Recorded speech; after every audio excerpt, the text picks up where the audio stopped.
നമസ്കാരം സ്വാമി ഗുരുശ്രീ. നമസ്കാരം.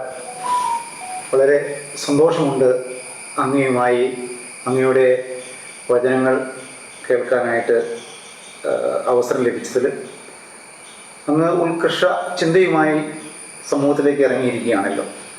Rope India, republic of public power India, അതിൻ്റെ ഭാഗമായിട്ട് സംരംഭ സംരക്ഷണ വിജ്ഞാനപീഠം എന്ന മഹത്തായ ചിന്ത ഞങ്ങൾക്കെല്ലാം ഒരു പ്രചോദനമാണ്. എൻ്റർപ്രൈസ് ഇൻഷുറൻസ് അക്കാദമി, ചെറുകിട സംരംഭങ്ങൾ രാജ്യത്തിൻ്റെ നിധി കുംഭങ്ങൾ, ഇതാണല്ലോ അങ്ങയുടെ പുതിയ ആശയം. ഈ ആശയത്തെക്കുറിച്ച് അല്പം വിശദമായിട്ട് ഒന്ന് പറയാമോ?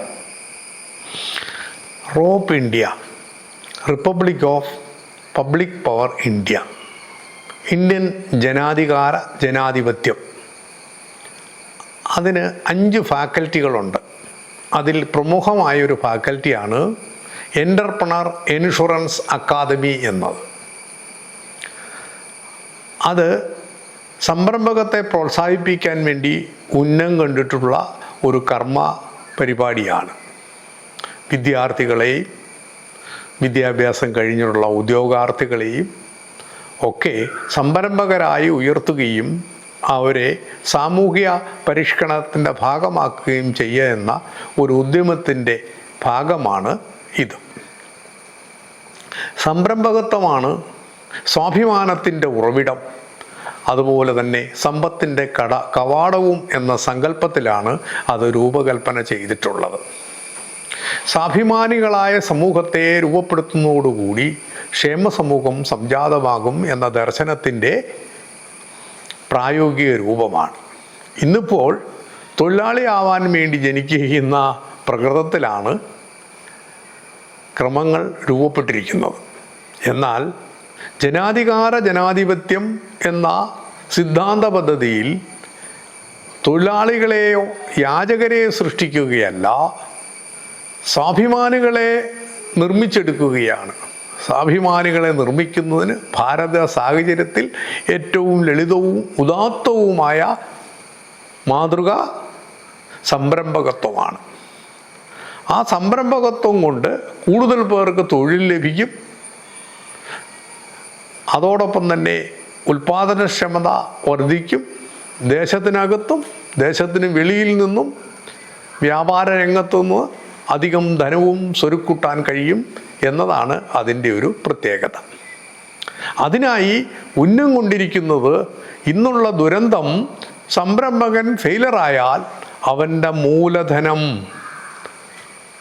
നഷ്ടപ്പെട്ടാൽ സൂയിസൈഡ് ചെയ്യേണ്ട ഗതികേടിൽ അവൻ പരിഹാസ്യനാവുകയും ചെയ്യുന്നു.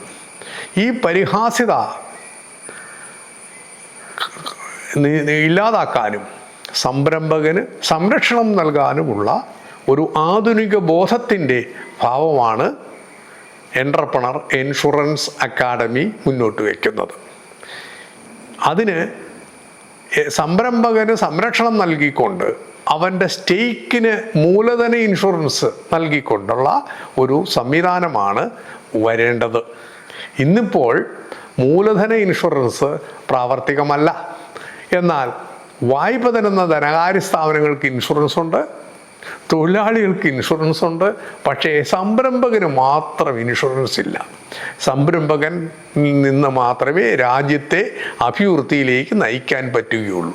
അതുകൊണ്ടാണ് ചെറുകിട സംരംഭങ്ങൾ രാജ്യത്തിൻ്റെ നിധികുംഭങ്ങൾ എന്നുള്ള സന്ദേശം പ്രസക്തമാകുന്നത്. വൻകിട സംരംഭങ്ങൾ കൊണ്ടും കോർപ്പറേറ്റ് കമ്പനികൾ കൊണ്ടും നേട്ടങ്ങൾ കൊയ്യുന്നുണ്ടെങ്കിലും അതൊരു ചാതുർവർണ്ണ ദുസ്ഥിതി പോലെ ഒരു അടിമബോധം തന്നെയാണ് ഉയർത്തിക്കൊണ്ടുവരുന്നത്. ചെറുകിട സംരംഭമാകുമ്പോൾ ആ ചാതുർവർണ്ണ ദുസ്ഥിതി അപ്രസക്തമാവുകയും സ്വാഭിമാനം ഉയർന്നു വരികയും ചെയ്യുന്നുണ്ട്. അതിന് പരിരക്ഷണ കവചം തീർക്കുന്നതിന് ഇൻഷുറൻസ് കമ്പനികളും ആവശ്യമായിരിക്കുന്നു. ആ ഇൻഷുറൻസ് കമ്പനികൾ ഛേദം ചെയ്യേണ്ടി വരുന്ന ഇൻഷുറൻസ് കമ്പനികൾ തന്നെ എൻ്റർപ്രണറുടെ കമ്പാനിയും മെൻറ്ററുമായി നിലകൊള്ളുന്നിടത്തോളം കാലം നഷ്ടം, പരാജയ സാധ്യത വളരെ കുറവാണ്. അപ്പോൾ പരാജയരഹിതമായ ഒരു സാമൂഹ്യ ക്രമം രൂപപ്പെടുകയും അധികം ആളുകളെയും സംരംഭകരായി ഉയർത്തുകയും ചെയ്യുന്നതോടുകൂടി ഭാരതം അഭിവൃദ്ധിയിലേക്ക് വരും. അങ്ങനെ മാത്രമേ ഭാരതത്തെ അഭിവൃദ്ധിയിലേക്ക് വരുത്താൻ കഴിയുള്ളൂ എന്നുള്ള ഒരു ദർശനത്തിൻ്റെ പ്രായോഗിക നടപടിയാണ്, ക്രമമാണ് ഈ അക്കാദമി ഉന്നം വയ്ക്കുന്നത്. വളരെ സന്തോഷം. ഈ ഉത്കൃഷ്ടമായ ആശയങ്ങൾ എങ്ങനെ സാധാരണക്കാരിൽ പ്രായോഗികമാക്കാം എന്നതിനെക്കുറിച്ച് ഗുരുജിക്കുള്ള കൺസെപ്റ്റും കൂടെ ഒന്ന് വ്യക്തമാക്കുന്നത് നന്നായിരുന്നു. നമ്മുടെ രാജ്യത്ത് ഭരണകൂടം നീതിപൂർവം പ്രവർത്തിക്കുന്നില്ല. അത് രാജകൂടങ്ങൾ പോലെ ദുഷിപ്പുകൾ തന്നെയും പക്ഷപാതങ്ങൾ തന്നെയുമാണ് ചെയ്യുന്നത്. കാരണം അത്തരമൊരു ഇൻഷുറൻസ് ഓർഗനൈസേഷന് NOCക്ക് വേണ്ടി IRDA അല്ലെങ്കിൽ insurance regulatory authority of India യുടെ ഹൈദരാബാദ് ബ്രാഞ്ചിൽ ഹെഡ്ക്വാർട്ടറിൽ ഞാൻ പോയി അഭ്യർത്ഥിക്കുകയും അപേക്ഷ കൊടുക്കുകയും ചെയ്തിട്ടുണ്ട്. പക്ഷേ ഗവൺമെൻറ്റിന് അങ്ങനെ ഒരു താല്പര്യമില്ല. ഗവൺമെൻറ് താല്പര്യം സങ്കുചിതമാണ്. അതുകൊണ്ട് അതിന് NOC ഇതുവരെ കിട്ടിയിട്ടില്ല. നമ്മളൊക്കെ ചെറിയ സംരംഭകരായതുകൊണ്ടാണ് അവർ പരിഗണിക്കാത്തത്. ഈ ആശയത്തിൻ്റെ പ്രകാശത്തോടെ വൻകിട ഓർഗനൈസേഷൻ പരിശ്രമിച്ചാൽ അനുവദിക്കാൻ വിഷമമില്ലായിരിക്കും. അങ്ങനെ കിട്ടുന്ന ആ ഇൻഷുറൻസ് കമ്പനികൾ സംരംഭകരെ പ്രചോദിപ്പിക്കുകയും സംരംഭകരുടെ ഫെയിലിയറിൽ കോമ്പൻസേഷൻ കൊടുക്കുകയും പ്രവർത്തന ഘട്ടത്തിൽ അവന് കമ്പാനിയനായും മെൻറ്ററായും പ്രവർത്തിക്കുകയും ചെയ്താൽ പ്രശ്നത്തിന് പരിഹാരമാകും. അതുകൊണ്ടാണ് ഇപ്പോൾ ഇരിക്കുന്ന രാജരാഷ്ട്രീയ വ്യവസ്ഥിതിയിൽ നിന്ന് ക്ഷേമ സമൂഹത്തെ നിർമ്മിച്ചെടുക്കാൻ കഴിയുകയില്ല എന്നുള്ള ആശയം പ്രസക്തമാകുന്നത്. എന്തായാലും ഒത്തിരി സന്തോഷം, അഭിമാനമുണ്ട്. ഭാരതത്തിൻ്റെ അഭിമാനമാണ് ഈ ആശയങ്ങൾ എന്ന് ഞങ്ങൾ വിചാരിക്കുന്നു. Thank you. നമസ്കാരം.